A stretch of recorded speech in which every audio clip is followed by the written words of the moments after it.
Hey, I'm Neil, and we're back for part two. So, in part one, we looked at Zendaya's website, specifically this film and TV section, which has a hover thumbnail effect. Okay, thumbnails showing on hover. Now we're going to do a more broader website teardown. So, first and foremost, let's just look at the site. So, I'm greeted by this huge type moment, really nice, and an image that sort of has a parallax scroll effect. So, we've looked at scroll effects before. I think layering is great. Next, we have a film and TV list. Something I want to call out here, and by the way, this is a single page site, so it's one page, no interior pages. This nav up here, these are jump links, so they're going to jump or scroll down to a specific section. In the film and TV section, we see that all of these are links, and they don't link out to other interior pages on the website, they're outlinks. Okay, so it's a really smart website approach for portfolios or collections like this because it really reduces the amount of maintenance that you need to do. So if Zendaya comes out in another film or TV show, they don't need to create content or a new page. All they have to do is add one line item in the list.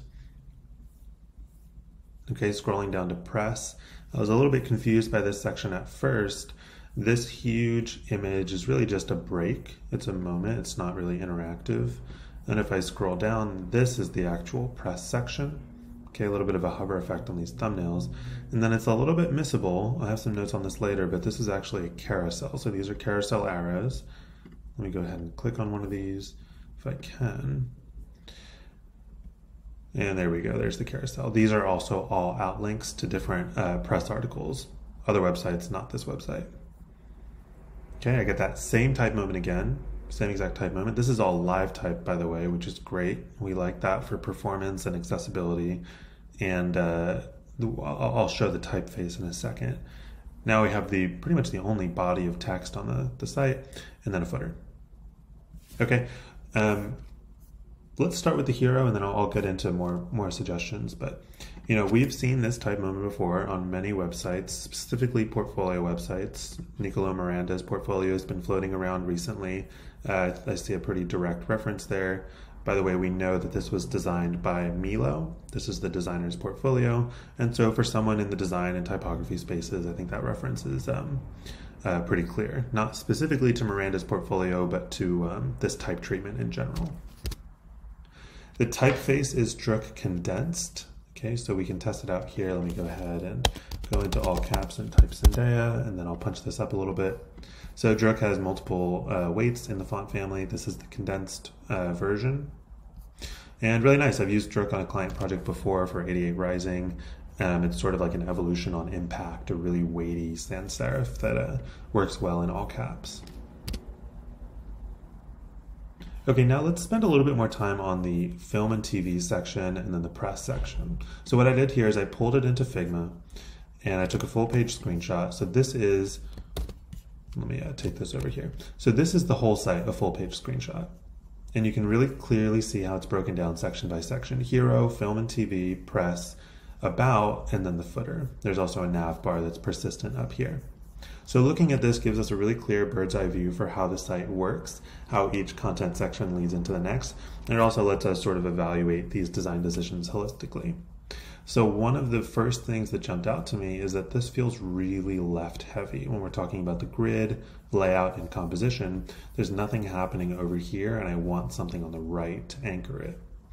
So this is completely speculative, very quick, using as much of the same structure as I could, just making slight design suggestions for improvements. Again, no disrespect to the designer.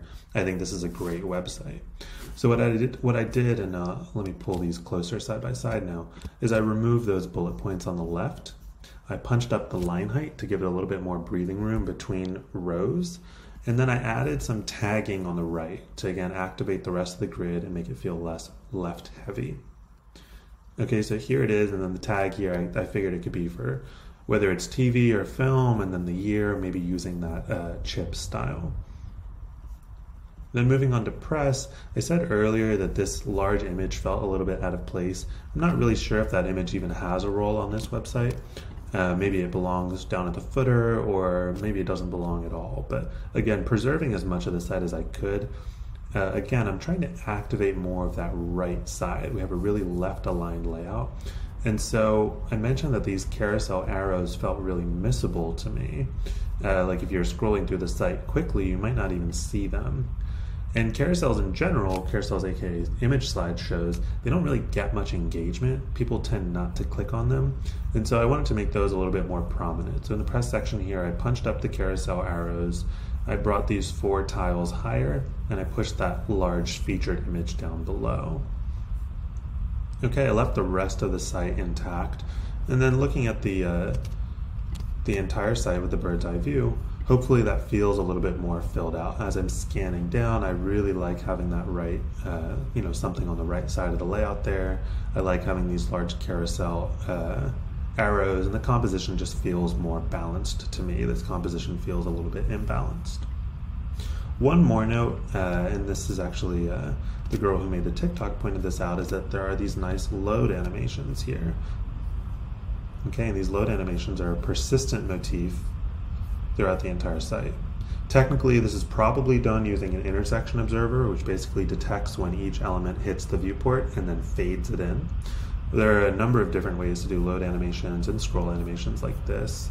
Remember up top we have a parallax scroll animation using libraries. I want to actually call up, so I'm not sure if I mentioned this already, but Zendaya created this website in partnership with Squarespace. She is a Squarespace partner, and a couple of weeks ago during the Super Bowl 2022, Zendaya had a Super Bowl ad spot with Squarespace, and they also released this website. So I want to call this up as a reference, and as I'm scrolling through this website, actually let me give this a refresh.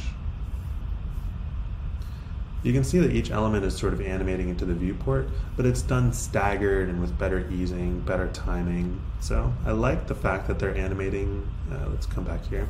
I like the fact that they're animating each element as it comes into the viewport, but it's not quite as elegant as it could be. I think a more staggered animation delay and then better easing would go a long way.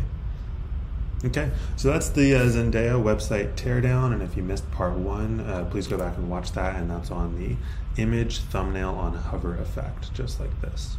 Thanks.